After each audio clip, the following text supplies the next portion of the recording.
Number 16, letter A.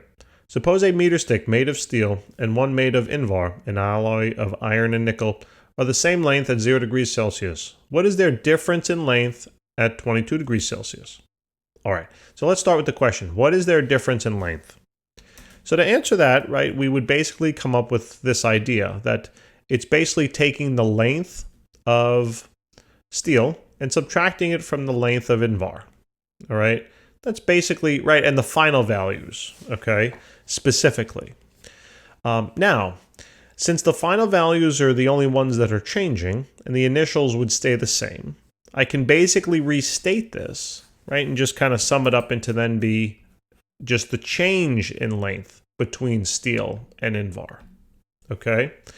Now, if I do this, I know that this difference between it's basically the difference in length between the change in steel and the change of invar will then be equal to the change in length of the steel minus the change in length of the invar. All right.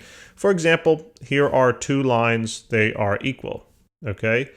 The first line is now going to expand, let's say, to here. Okay. And the second line will now expand to here. How would you find the difference?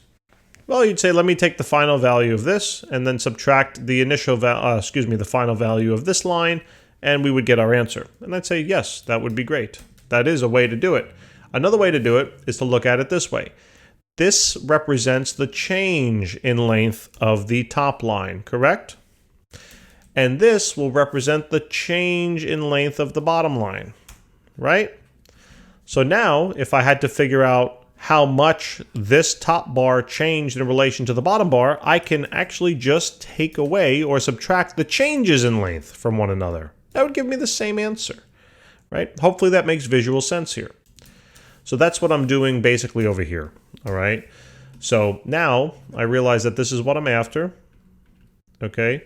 Expanding on the change in length of steel, we have these change formulas, right, over here on the right-hand side. So I'm just going to expand on it now. This would be the coefficient of thermal expansion for steel, the linear one, right, multiplied then by the initial length of the steel, then multiplied by the change in temperature of that steel, minus now the coefficient of thermal expansion for the invar, multiplied by the initial length of the invar, multiplied by the change in temperature of the invar. All right, so now I realize that I have two things that are the same, right? I know that the initial length, they said it's a meter stick, and I don't know why this became a volume, but that should have been an L. And, okay.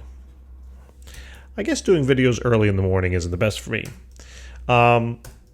As you can see, like the past 3 videos, I don't know what I'm doing. I really do know what I'm doing, but it's just I'm half asleep, so.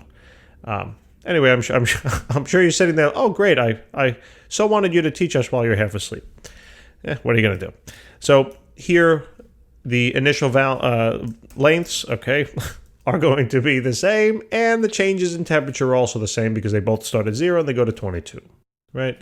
So this is going to be then the change in length of steel minus the invar will be equal to, then I'm going to pull those out, right? This is basically the initial length. They're both the same. Multiplied by the change in temperature, they're both the same. Then multiplied by then the coefficient of linear expansion for the steel minus the coefficient for the invar. And here's now the formula. All right, this is nice and simplified now. And here we go. We can just plug everything. I mean, we could have plugged everything in over here too. But, you know, steel minus invar is going to be equal to the initial length. That's 1 meter. The change in temperature is always final minus initial. So it's 22 degrees Celsius minus the initial of 0. Then multiplied by the coefficients here. So it's 12 times 10 to the minus 6 for steel. 0.9 times 10 to the minus 6 for invar. And voila, plug it on into the calculator. All right, so there's 22 multiplied then by 12 times 10 to the minus 6 minus 0.9 times 10 to the minus 6. And we're getting an answer of about, I guess, how many sig figs? I mean, they told us it was 0, right? So I guess technically 1. I don't know. No, actually, because that was a subtraction in there. I don't know, it gets a little... I'm going to do 2. Screw it. This is 2.4 times 10 to the minus 4.